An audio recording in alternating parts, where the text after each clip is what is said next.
بسم اللہ الرحمن الرحیم نحمدہ و نصلی علی رسول الکریم۔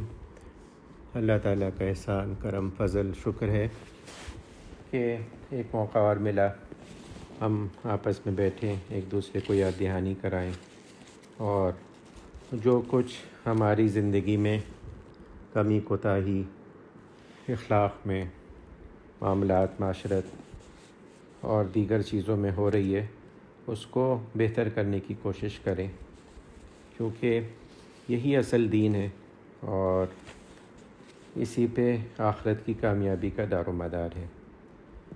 اگر یہ نہیں کریں گے تو اپنا ہی نقصان کریں گے اور زندگی تو ایسے ہی تمام ہو جائے گی سب کی، اور اچھے برے حالات، خوشی، غمی، طبیعت کے موافق چیزیں، مرضی کے خلاف چیزیں، یہ سب چلتی رہیں گی زندگی میں۔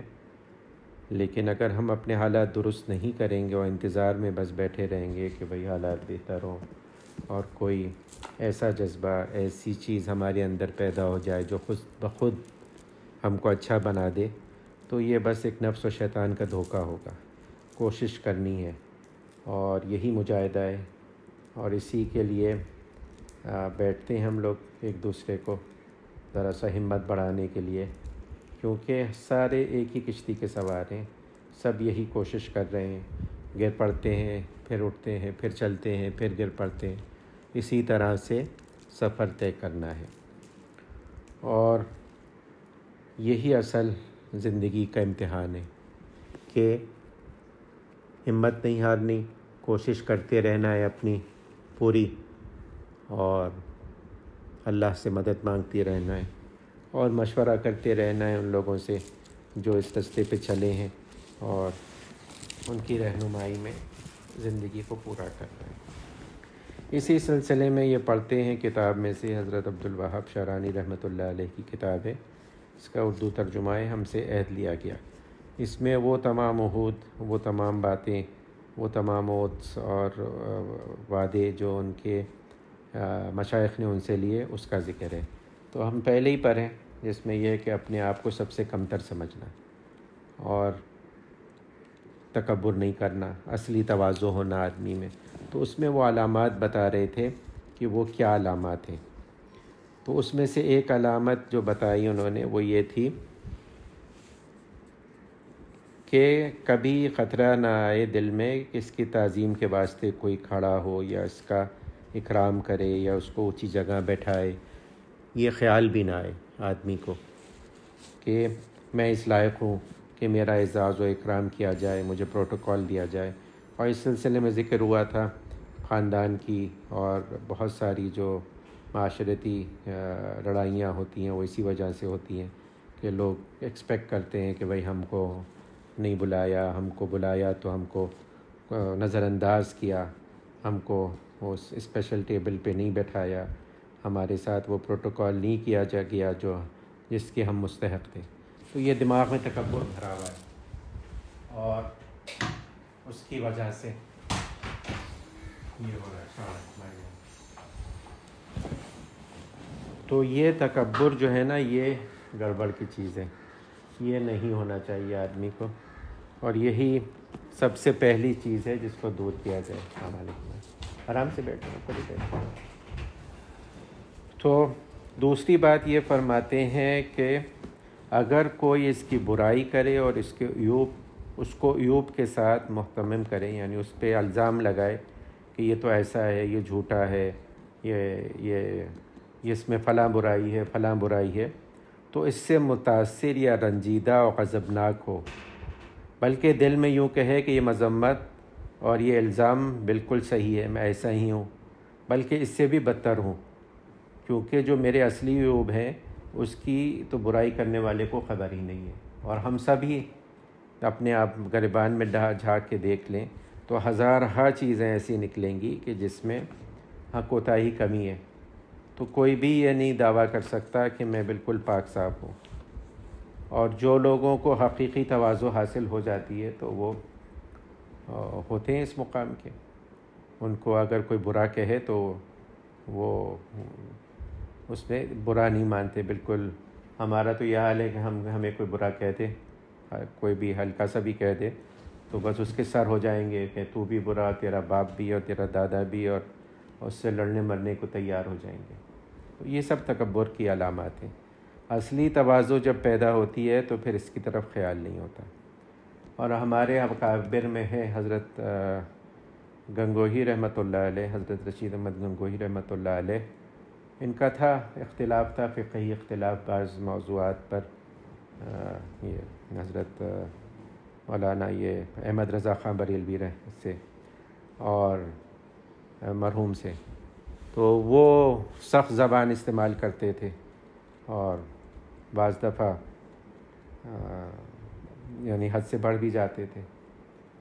تو ایک دفعہ حضرت اپنے خادم سے فرمانے لگے کہ کیا ہوا، ہمارے دوست نے ہمیں بہت دنوں سے یاد نہیں کیا۔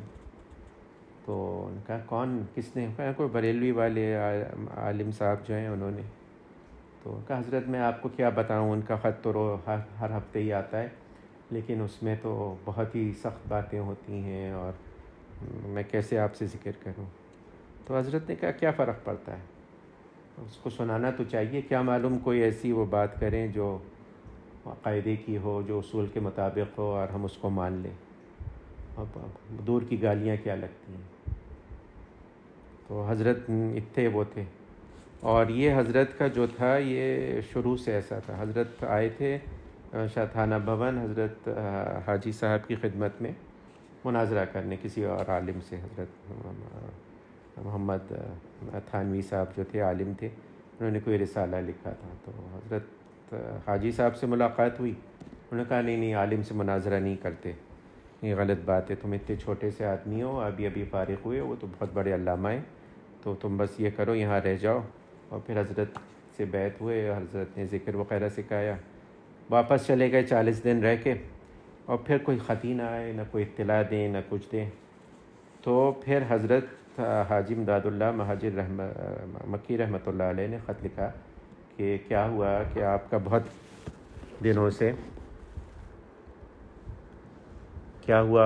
دنوں سے کوئی حال نہیں معلوم ہوا، خیریت ہے؟ تو انہوں نے لکھا کہ حضرت کیا بتاؤں، میرا کوئی حال ہی نہیں ہے جو میں آپ کو لکھوں، اور 3-4 باتیں اس میں لکھیں۔ تو اس میں سے ایک بات یہ لکھی کہ مجھے اب کسی کی برائی اور کسی کی تعریف سے کوئی فرق نہیں پڑتا، اور بھی 2-3 باتیں تھیں۔ تو وہ خط حضرت حاجی صاحب نے اپنے سر پہ رکھ لیا اور کہا کہ اللہ اکبر، یہ حال تو ہم کو بھی نصیب نہیں ہوا کہ، اور یہی بات ہے کہ جب تواضع حقیقی پیدا ہو جاتی ہے تو آدمی یہی سمجھتا ہے کہ بھئی لوگوں کے کہنے سے کیا فرق پڑتا ہے، اور ہماری پوری زندگی اسی کے گرد گھوم رہی ہے کہ لوگ کیا کہیں گے، مولوی ہو گیا، ملا ہو گیا، یہ کر لیا وہ کر لیا، تو یہ تقریب ہوئی تو یہ فنکشن نہیں کیا، اور فلاں کام نہیں کیا تو لوگ ناراض ہو جائیں گے، فلاں کام کر لیا تو لوگ ناراض ہو جائیں گے، اسی پہ نظر رہتی ہے، پوری زندگی اسی میں گزر جاتی ہے، بہت سے اچھے کام نہیں کرتے۔ اور یہ بیماری بہت پرانی بیماری ہے، میں پہلے بھی عرض کیا تھا کہ کفار مکہ جو تھے قریش، وہ نہیں کہ وہ کہتے تھے کہ باقی لوگ کیا کہیں گے، کہ ایک یتیم کی بات مان لی، ایک ایسے آدمی کی بات مان لی جو سردار نہیں ہے، جو مالدار نہیں ہے، جو، تو اس وجہ سے نہیں مانی انہوں نے، اسلام کو جانتے تھے، حق ہے، سچ ہے، لیکن نہیں مانے۔ تو یہ ساری چیزیں جو ہے تکبر سب سے بڑی چیز ہے اسلام کی راہ میں، ایمان کی راہ میں، اصلاح میں۔ اصلاح نہیں کرواتے لوگ کہ بھائی کسی کے سامنے چھوٹا بننا پڑے گا، کسی کو اپنی تمام باتیں بتانے پڑیں گی، اپنی عیوب بتانے پڑیں گے، یہ تو ہیٹی ہو جائے گی ہماری، ہم ذلیل ہو جائیں گے، اور پورے زندگی چھپاتے رہ جاتے ہیں کہ نہیں اس کی اصلاح نہیں ہوتی اسی وجہ سے۔ یہ تو ایسے ہی ہے نا، ڈاکٹر کے پاس آدمی مرض نہیں بتائے پورا کہ فلاں مرض ہے مجھ کو، چھپائے کہ بھائی ڈاکٹر سمجھے گا کہ اوہو ان کو تو یہ مرض ہے، ذلیل سمجھے گا، کیوں ڈاکٹر کو کیا پڑی ذلیل سمجھنے کی، اس کا کام تو علاج کرنا ہے۔ تو یہی رکاوٹ ہو جاتا ہے، اور بڑے بڑے عالم، بڑے بڑے فاضل، اچھے لوگ نہیں کر پاتے، یہ اتنا تواضع نہیں کر پاتے۔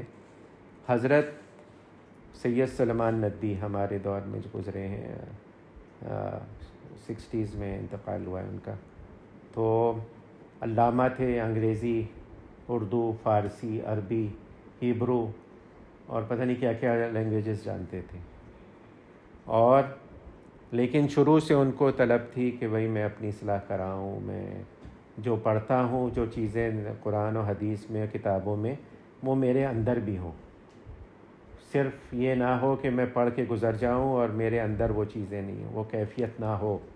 حضور صلی اللہ علیہ وآلہ وسلم تہجد میں کھڑے ہو رہے ہیں اور آدھی سے زیادہ رات گزار رہے ہیں تہجد میں، اور فرماتی حضرت عائشہ کہ ایسی آواز آ رہی ہے حضرت حضور صلی اللہ علیہ وآلہ وسلم کے سینے سے جیسے کہ دیگچی جب آگ پہ رکھ کے ابلنے لگتی ہے، ویسی آواز، رو رہے ہوتے تھے، اس کو گھوٹتے تھے رونے کو، تو وہ آواز آتی تھی، کیونکہ رونا جب آئے تو بہتر یہی ہے کہ جتنا روک سکے روکے، جب نہیں روک سکے تب آواز نکلے۔ بعض لوگ ہوتے ہیں فوراً ہی آواز نکال دیتے ہیں، تو وہ مناسب نہیں ہے۔ یہ ساری کیفیتیں کیسے حاصل ہوں، تو پھر اس چکر میں تھے، اور اسی اس میں پوری انڈیا، جو پہلے اس دور کا انڈیا، پاکستان، بنگلہ دیش اور افغانستان تک ہر جگہ پہ تلاش کیا، اور آخر میں آ کے حضرت تھانوی سے بیعت ہو گئے۔ تو لوگوں نے بڑا اعتراض کیا کہ اتنے بڑے علامہ، سیرت النبی لکھی، شبلی نعمانی کے شاگرد، اور اتنے ان کے وہ ہیں اچیومنٹس ہیں، اور چلے گئے تھانہ بھون، ایک عام عالم سے جا کے بیعت ہو گئے۔ تو حضرت نے کہا یہ تو بڑی عجیب سی بات ہے کہ ایک طرف تو مجھ کو علامہ سمجھتے ہیں اور عالم سمجھتے ہیں اور اسکالر سمجھتے ہیں، اور ایک بات جو میں نے فیصلہ کیا اس پہ اعتراض کرتے ہیں۔ یعنی یہ تو تضاد ہے کہ علامہ بھی سمجھتے ہیں اور وہ بھی سمجھتے ہیں، اور پھر کہتے ہیں کہ نہیں، انہوں نے غلط وہ کام کیا، لیکن بڑا کام تھا وہ۔ اور یہ کہ اب چھوٹا بننا، اتنے بڑے آدمی کو چھوٹا بننا، اور بہت سی مثالیں ہیں ہماری اس میں اکابر میں کہ استاد جو ہے وہ آ کے شاگرد سے بیعت ہو رہا ہے اور اپنی اصلاح کرا رہا ہے۔ حضرت مولانا مسیح اللہ صاحب کے پاس، حضرت وسیع اللہ صاحب کے پاس ان کے استاد آئے، اور یہ جو بات ہے نا، یہ بہت اس کی اونچے درجے کی بات ہے۔ تو یہ بتایا سب مفسرین نے کہ جب حضرت موسیٰ علیہ السلام کے مقابلے پر فرعون نے جادوگر بلائے، اور وہ جادوگر بہت ماہر اپنے فن کے اور بہت ہی پکے جادوگر تھے، انہوں نے جب حضرت موسیٰ علیہ السلام کا معجزہ دیکھا تو ان کو یقین ہو گیا کہ یہ جادو نہیں ہے۔ یہ ان کو معلوم تھا، ان کو اپنی لیمیٹیشنز پتہ تھی، اتنے کامل تھے جادو میں وہ کہ ان کو پتہ تھا کہ کیا جادو ہے، کیا جادو نہیں ہے۔ تو انہوں نے یہ کہا کہ یہ جادو نہیں ہو سکتا، یہ تو حق ہی حق ہے، فوراً سجدے میں گر گئے، فرعون سے پوچھا بھی نہیں۔ اور اتنے پکے وہ کہ فرعون نے کہا کہ تم مجھ سے پوچھے بغیر کیوں سجدے میں گر گئے، میں تم کو سزا دوں گا، اور سزا بھی کیا دوں گا کہ پہلے تمہارے مخالف سمت سے ہاتھ پاؤں کاٹوں گا، یعنی دایاں پاؤں اور بایاں ہاتھ، اور پھر تمہیں سولی دوں گا، اس کے بعد پھانسی دوں گا، تو تم فوراً ریناؤنس کرو، اس کو چھوڑو اور واپس میرے دین پر آؤ۔ کہا کہ سوال ہی نہیں پیدا ہو، ہم حق جان گئے، ہمیں یہ تو پتہ ہے کہ کیا چیز ہے، اور کامل کی پہچان یہی ہوتی ہے جو جس فن میں ہو کہ وہ سمجھ جاتا ہے فوراً کہ ہاں بھئی یہ جو چیز ہے یہ صحیح ہے، یہ غلط ہے۔ اور ایمان اتنا پختہ تھا کہ انہوں نے کہا کہ نہیں، آپ ہم لوگوں کو قتل کر دیں، آپ ہمیں پھانسی دے دیں، لیکن ہم پھرنے والوں میں سے نہیں ہیں۔ تو یہ تواضع اختیار کی انہوں نے اس وقت۔ اور اس کا بھی بہت ہی عجیب سا ایک انہوں نے کہا کہ کیا وجہ ہے کہ فرعون کو تو ہدایت نہیں ملی اور ساحروں کو، جادوگروں کو ہدایت مل گئی۔ تو مفسرین نے لکھا کہ حلیے میں دونوں ایک تھے، جادوگر اور حضرت موسیٰ علیہ السلام۔ حضرت اللہ تعالیٰ نے وہ حلیے کی وجہ سے ان کی وہ رکھ لی، عزت رکھ لی کہ ان کا حلیہ اور حضرت موسیٰ علیہ السلام تو یہ حلیہ بھی بیکار نہیں. بعض دفعہ ہم لوگ کہہ دیتے ہیں کہ بھئی آج کل لوگوں نے سمجھا ہوا ہے کہ دین جو ہے وہ داڑھی میں اور ٹوپی میں اور اونچی شلوار میں ہے. بعض یہ ایگزیجریشن ہے. ہاں یہ بھی دین کا حصہ ہے، لیکن یہی سمجھ لینا کہ یہی صرف دین ہے یہ کافی نہیں ہے، بلکہ اس سے زیادہ بھی مطالبے ہیں. تو تواضع پیدا ہونا، اور متواضع آدمی جو ہوتا ہے اس کو یہ احساس نہیں ہوتا کہ مجھ میں تواضع ہے. حضرت تھانوی اس کی بڑی اچھی مثال دیتے ہیں. وہ کہتے ہیں کہ جب آدمی سو رہا ہو تو اس کو پتہ نہیں ہوتا کہ وہ سو رہا ہے. اگر اسے پتہ ہے کہ میں سو رہا ہوں تو اس کا مطلب ہے نیند کچی ہے. تو اصل میں جو تواضع جب پیدا ہوتی ہے تو پھر یہ ایک اندرونی حالت ہوتی ہے آدمی کی، اور اس کو احساس بھی نہیں ہوتا کہ میں متواضع ہوں. دیکھنے والے کو پتہ چل جاتا ہے، جو ہوتے ہیں جن کو اندازہ ہوتا ہے. اور بزرگ یہی فرماتے ہیں کہ بھئی چھوٹی چھوٹی باتوں سے پتہ چلتا ہے. وہ کہنے لگے حضرت مولانا وسیع اللہ خان صاحب رحمۃ اللہ علیہ کہ دیکھو بھائی اس زمانے میں مٹی کے برتنوں کا وہ تھا، رواج تھا. تو کہنے لگے کہ مٹی کا برتن جب خریدتے ہو تو کیا چیک کرتے ہو؟ یہی دیکھتے ہو نا ٹوٹا ہوا ہے کہ نہیں. اور ٹوٹنے کے لیے کیا کرتے ہو؟ ٹیپ کرتے ہو اس کو، ایک وہ کرتے ہو، اور اس کی آواز سے اندازہ کر لیتے ہو کہ یہ ٹوٹا ہوا ہے کہ یہ ثابت ہے. اسی طرح سے یہ اللہ والے جو ہے نا بات چیت سے، انداز سے، اس سب سے نکال لیتے ہیں کون متواضع ہے کون نہیں ہے. حضرت تھانوی کی یہاں بہت زیادہ وہ تھی. جو لوگ اصلاح میں لگے ہوئے تھے، ایک صاحب کو حضرت نے بلایا، کہا ادھر آئیے. کہنے لگے جی. کہنے لگے آپ جو یہ قمیض پہنے ہوئے ہیں نا یہ مناسب نہیں لگ رہی مجھے، کیونکہ اس دھاری دھار قمیض تھی. تو حضرت کہنے لگے کہ بھئی آپ نے اتنا اس پہ وہ کیا ہے کہ جو ڈائریکشن ہے لائنز کا وہ آستینوں میں بھی ایک ہے اور اس پہ بھی ایک ہے، دامن پہ بھی ایک ہے. جبکہ جب کپڑا سلتا ہے تو ڈائگنل ہو جاتا ہے آستینوں پر. تو آپ نے یہ اہتمام کیا ہے اب آؤٹ اسٹینڈنگ، یعنی وہ کرنے کا کہ میں تھوڑا سا الگ سے لگوں لوگوں میں. تو یہ تکبر ہے. اتنی زیادہ پکڑتی حضرت کے. اور اسی طرح سے حضرت کے یہاں یہ بھی بہت تھا کہ یہ اللہ امامے باندھنا اور بڑی بڑی تسبیحیں ہاتھ میں رکھنا. حضرت اس کی بہت وہ کرتے تھے. کہتے تھے جاؤ آنکھ میں جھونکو اس کو، پھر ادھر آؤ. کیونکہ یہ بعض دفعہ جو ہوتی ہیں علامات ہوتی ہیں جس سے اندازہ ہو جاتا ہے کہ تکبر ہے. اسی طرح ایک اور انہوں نے جو علامت بتائی کہ مسجد میں تنہا داخل ہونے کی جرات نہ کرے بلکہ لوگوں کے ساتھ داخل. یہ ایک حال ہے. ہم نے بعض بزرگوں کو دیکھا کہ وہ پہلی صف میں نہیں کھڑے ہوتے تھے. لوگ بلاتے بھی تھے ان کو پہلی صف. ان کے اوپر ایک حال طاری تھا کہ بھئی میرے حالت ایسی ہے، میں ایسا ہوں، میں اس لائق نہیں ہوں کہ پہلی صف میں بیٹھوں. اور ہوتا بھی یہی ہے. اسکول کالج میں جب ہوتے ہیں تو جو اسمارٹ اسٹوڈنٹس ہوتے ہیں جن کو اپنے اوپر اعتماد ہوتا ہے وہ آگے بیٹھ جاتے ہیں، اور جو بچنا چاہتے ہیں استاد کے سوال سے، پکڑ سے، وہ ادھر دائیں بائیں گھسنے کی کوشش کرتے ہیں. اور تو یہ ایک حال ہے یہ تواضع جب مکمل ہوتی ہے. اور پھر اس کے بعد پھر سنت کی نیت سے آدمی کرتا ہے. حضور صلی اللہ علیہ وآلہ وسلم نے ارشاد فرمایا کہ لوگوں کو اگر مفہوم حدیث کا پتہ چل جائے کہ پہلی صف کی کتنی فضیلت ہے تو قرآن اندازی ہو. اور یہ بھی فرمایا، 3 دفعہ فرمایا کہ پہلی صف کی فضیلت ہے، پہلی صف کی فضیلت ہے، پھر اس کے بعد دوسری، اور پھر اس کے بعد جو باقی صفیں ہیں.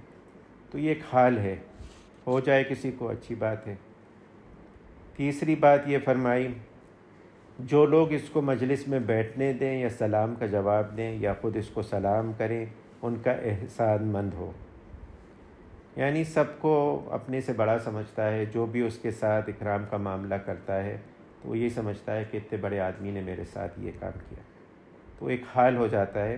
اور وہ اپنی عیوب پہ جب نظر رکھتا ہے پورے وقت، اسے پتہ ہوتا ہے کہ میں تو اس لائق ہوں، میں نے تو یہ کام کیا ہے، یہ گڑبڑ کی ہے. فلاں دن دیکھو یہ میری نماز نکل گئی تھی، فلاں دن میں نے اس طرح سے نماز پڑھی، فلاں دن یہ ہو گیا تھا، فلاں گناہ ہو گیا تھا، آنکھ کا گناہ ہو گیا تھا، زبان کا گناہ ہو گیا تھا. توبہ کے باوجود بھی وہ خائف ہی رہتا ہے. ایک تو یہ خائف رہتا ہے کہ پوری شرائط ہوئیں، توبہ کی نہیں ہوئی، اور پھر اس کو یہ اندازہ بھی ہوتا ہے کہ بھئی یہ نفس تو چھپا ہوا ہے میرے اندر، کچھ گڑبڑ ضرور کرے گا یہ. تو وہ سب کو اپنے سے افضل سمجھتا ہے، اور جو بھی اس کے ساتھ اکرام کرتا ہے اس کو وہ کرتا ہے، اس کا احسان مند ہوتا ہے. تو پھر اس کو شکایت بھی نہیں ہوتی کسی سے کہ وہ ہمارا اکرام نہیں کیا، ہمارے اوپر وہ نہیں کیا. اور یہ علامت آخری انہوں نے فرمائی کہ لوگ جس قدر بھی اپنے لیے مراتب کمال کا دعویٰ کریں، یہ سب کو اکثر تسلیم کر لیا کرے. لوگ کہتے ہیں میں فلاں ہوں، میں قطب ہوں، میں علامہ ہوں، میں فلاں چیز ہوں. وہ جھگڑتا نہیں، کہتا ہے ٹھیک ہے ہوں گے، صحیح ہے، مجھے کیا اس سے پڑی، میں تو سب سے کم درجے کا ہوں. جب اپنے اوپر نظر ہوتی ہے تو آدمی، اور یہ خصوصاً جب اللہ تعالیٰ کی معرفت حاصل ہوتی ہے، آدمی کو پتہ چلتا ہے کہ اللہ تعالیٰ کی کبریائی، اللہ تعالیٰ کی بڑائی، اللہ تعالیٰ کی رحمت، اللہ تعالیٰ کی نعمتیں جو مجھ پر ہیں، اس کے مقابلے میں میری کیا حیثیت ہے، میں کیا وہ ہوں. تو پھر اس میں یہ بات اپنے آپ پیدا ہوتی. یہ ساری بات اس کو بس اپنی پڑی ہوتی ہے کہ بھائی میں کسی طرح سے میری نجات ہو جائے، میں صحیح ہو جاؤں، اور دوسروں کا خیال بھی نہیں آتا. اور یہ بہت بڑی بات ہے. آج کل ہم لوگ لگے ہوئے ہوتے ہیں چکر میں فلاں کی اصلاح ہو جائے، فلاں کی ہو جائے. یہ حضرت فرماتے ہیں، ہمارے حضرات فرماتے ہیں کہ بھائی آپ کو کسی کی اصلاح میں نہیں پڑنا، اپنی اصلاح میں پڑنا. یہاں تک کہ گھر والوں اس کی اصلاح میں بھی نہیں، بالغ بچوں کی بھی نہیں. چھوٹے بچوں کی اصلاح کر سکتے ہیں جو بالغ نہیں ہوئے، ان کے ساتھ زبردستی کر سکتے ہیں، نماز کے لیے اٹھا سکتے ہیں، ان کو ڈانٹ پیٹ مار پیٹ بھی کر سکتے ہیں. بڑوں کے ساتھ نہیں. ان کی کتاب کھل چکی ہے، وہ خود ذمہ دار ہیں. زیادہ سے زیادہ ان کو انکریج کر سکتے ہیں، بتا سکتے ہیں، پیار محبت سے سمجھا سکتے، لیکن زبردستی نہیں کر سکتے، اور دعا کر سکتے. تو اسی طرح سے اپنی اصلاح میں جب لگیں گے، اپنی اصلاح ہوگی رفتہ رفتہ رفتہ رفتہ، تو پھر یہ جو باتیں ساری چیزیں ہیں یہ حاصل ہوں گی، یہ علامات بھی پیدا ہوگی. اور اللہ تعالیٰ یہ کر دے کہنے سننے سے زیادہ یہ ہمارے اندر آ جائیں یہ چیزیں. یہ بزرگوں کی کتابوں میں سے اسی لیے پڑھتے ہیں کہ بھائی یہ جو کچھ لکھا ہوا ہمارے بزرگوں نے یہ پاس آن کر دیا ہے، تو یہ صرف کتابوں ہی تک نہ رہ جائے بلکہ آ جائے. حضور صلی اللہ علیہ وآلہ وسلم کی ظاہری سنتوں کے علاوہ بھی جو باطنی سنتیں ہیں، جو حضور کے اخلاق ہیں، حضور کے عادات ہیں، اعمال ہیں، خیالات ہیں، احوال ہیں، وہ تک وہ بھی ہیں، ان پہ بھی عمل ہونے لگے. ہمارے ایک بزرگ فرمانے لگے کہ ہم سب اپنے کو حنفی حنفی حنفی کہتے ہیں، امام ابو حنیفہ کی پیروی کرتے ہیں زیادہ تر معاملات میں، عبادات میں، معاملات میں، فقہ میں. کہنے لگے حضرت امام ابو حنیفہ کا حلم، غصے کو برداشت کرنے کا ایک واقعہ ہے. اگر وہ صرف ہم لوگ سن لیں تو پھر ہمارے لیے آنکھیں کھولنے کے لیے کافی ہے. ہم کہتے ہیں بھائی ہم سب حنفی ہیں حنفی ہیں، لیکن حضرت ابو حنیفہ فقہ میں تو تھے ہی. ان کے اخلاق کیسے تھے؟ کہنے لگے ایک دفعہ حضرت امام ابو حنیفہ پوری رات عبادت کرتے تھے، ظہر کے بعد آرام کرتے تھے، اور عشاء کے وضو سے فجر کی نماز پڑھنا حضرت کا پتہ نہیں کتنے سالوں کا معمول تھا. تو دوپہر ایک آدمی نے کہا کہ میں حضرت کا امتحان لوں گا. تو دوپہر میں جب حضرت اپنے کمرے میں چلے گئے لیٹنے، تو پہنچا اور دروازہ کھٹکھٹایا اور کہا مجھے ایک سوال پوچھنا ہے. تو اس نے کہا ہاں پوچھو. تو کہنے لگا کہ ابھی تک تو مجھ کو یاد تھا، آپ کو بس دیکھتے ہی ذہن سے نکل گیا. تو حضرت نے کہا اچھا کوئی حرج نہیں، تمہیں جب یاد آئے تو تب آ جانا. تو چلا گیا. کچھ دیر کے بعد پھر آیا، دھوپ، حضرت لیٹ گئے. پھر سے آیا، دروازہ کھٹکھٹایا اور کہنے لگا حضرت بس میں نیچے اترا تھا، مجھے یاد آ گیا مجھے کیا پوچھنا تھا. تو انہوں نے کہا ہاں بیٹھو پوچھو. تو کہنے لگا اب کیا بتاؤں، آپ کی شکل دیکھ کے پھر سے ذہن سے نکل گیا. حضرت امام ابو حنیفہ کا واقعہ. تو دوسری دفعہ بھی یہی کیا اور حضرت نے کچھ بھی نہیں کہا. کہنے لگے ہاں بھائی ہو جاتا ہے، بعض دفعہ آدمی بھول جاتا ہے. تو کہنے لگے اچھا تو پھر جب یاد آئے تب آ جانا. 10-15 منٹ بعد پھر سے آ گیا کہ حضرت یاد آ گیا. تو حضرت نے کہا ہاں اچھا بہت اچھا ہے پوچھو.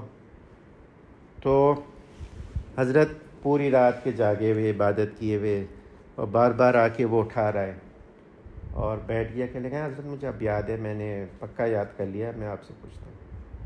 تو کہنے لگا کہ یہ جو جانور ہوتے ہیں, یہ جو سڑکوں پہ اس زمانے میں جانور استعمال ہوتے تھے, تو ان کا جو فضلہ ہوتا ہے یہ میٹھا ہوتا ہے یا پھیکا ہوتا ہے؟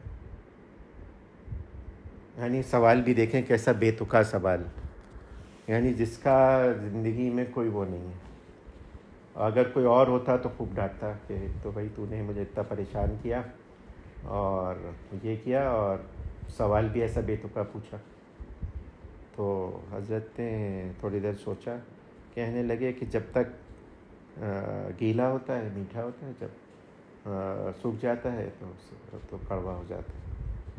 کہنے لگا حضرت آپ نے چکھے دیکھا ہے, یعنی حد جسے کہتے ہیں. حضرت نے کہا نہیں چکھنے کی ضرورت نہیں, بعض چیزیں آدمی قیاس سے معلوم کر لیتا ہے, اندازے سے اس کو اندازہ ہو جاتا ہے.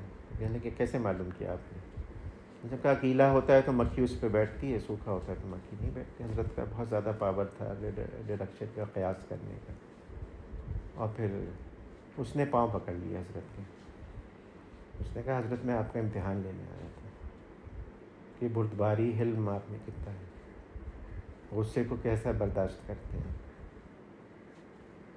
اور فقہ میں ہمارے حضرت مسیح اللہ رحمۃ اللہ علیہ سنایا کرتے تھے, واقعہ کہتے تھے کہ بھائی یہ اپنے آپ کو حنفی کہنے والے ذرا غور کریں اور پھر اندازہ لگائیں اپنے معاملات کا, اپنے اس کا, کہ ذرا سی بات میں غصہ آ جانا اور بالکل وہ کر لینا آدمی کو.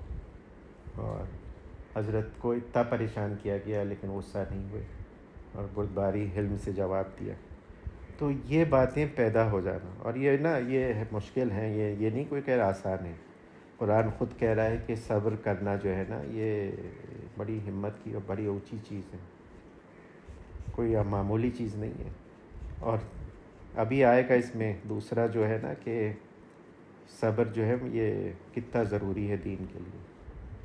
تو کرنے سے ہوتا ہے, آدمی ہمت کرے تو اللہ تعالیٰ برکت دے دیتے ہیں. بس اللہ تعالیٰ کہنے سننے سے زیادہ عمل کی توفیق عنایت. میں جس دن یہ بات سمجھ میں آ گئی کہ اصل چیز عمل ہے, چاہے تھوڑا سا. ہمارے حضرت بار بار حضرت علی کا مقولہ یاد دلاتے ہیں کہ وہ تھوڑا سا عمل جو پائیدار ہو, مستقل مزاجی سے کیا جائے, وہ اس کثیر عمل سے بہتر اور نافع ہے جو کبھی کیا جائے کبھی نہ کیا جائے. اسی لیے بہت اہتمام کراتے ہیں کہ بھائی معمولات بہت ہی بیسک رکھو, زیادہ کرنے کے چکر میں نہیں پڑے رہو. تھوڑے کرو لیکن پابندی سے کرو, مستقل مزاجی سے کرو, اور فورس کر کے کرو. کسی کا جی نہیں لگتا دوائی پینے میں, کسی کا نہیں. کہ تو بچوں کو کیسے پلاتے ہیں, خدا نخواستہ کوئی مرض ہو جائے تو 4 آدمی پکڑ کر پچھاڑ کر بیچارے کو اس کے حلق میں دوائیوں لے لی جا رہی ہے اور کوشش کی جا رہی ہے وہ منہ سے نہ نکالے, انڈیل دیتے ہیں اس کو, دن میں 3-4 مرتبہ ایسا کر دیتے.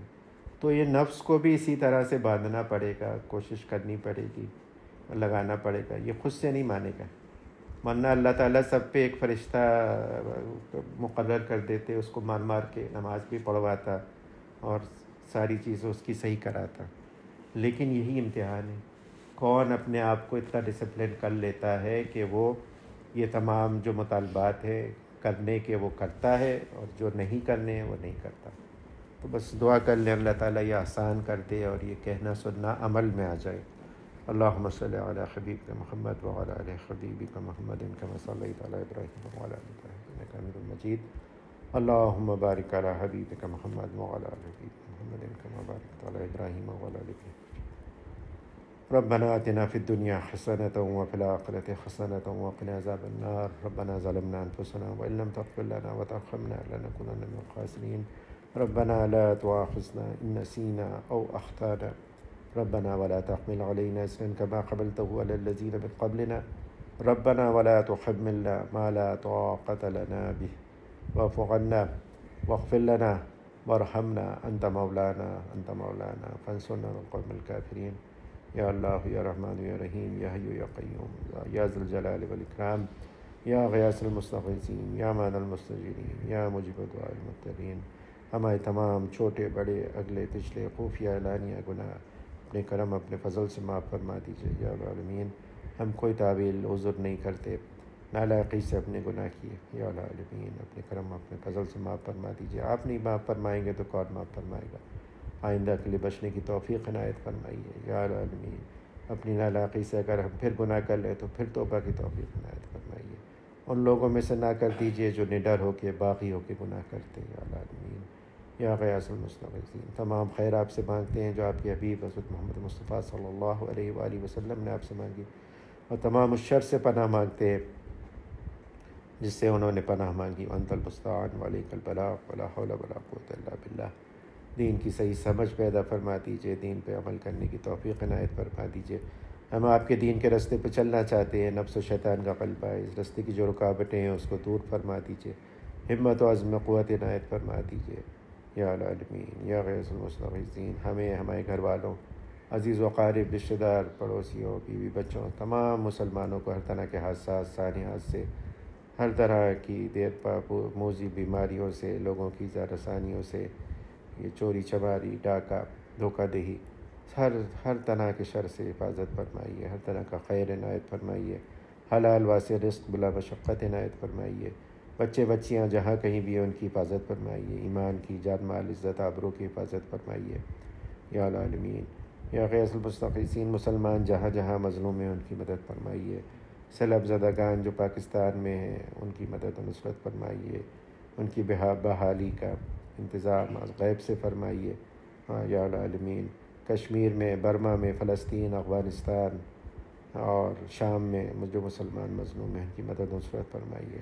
اللہم اغفر لامت محمد صلی اللہ علیہ وآلہ وسلم، اللہم فرج عن امت محمد صلی اللہ علیہ وآلہ وسلم، اللہم ارحم امت محمد صلی اللہ علیہ وآلہ وسلم۔ یا العالمین، جو مانگا وہ عنایت کر دیجیے، جو ہمارے لیے مناسب ہے، یاد نہیں آیا، نہیں مانگ سکے، وہ بھی اپنے کرم اپنے فضل سے عنایت فرما دیجیے، اور سب سے بڑھ کر یہ کہ عافیت کے ساتھ ہم سب کو اپنے اولیاء میں شامل فرما لیجیے۔ وصلی اللہ تعالی علی خیر خلقہ ونور عرشہ ومظہر لطفہ محمد وآلہ وصحبہ اجمعین برحمتک یا ارحم الراحمین۔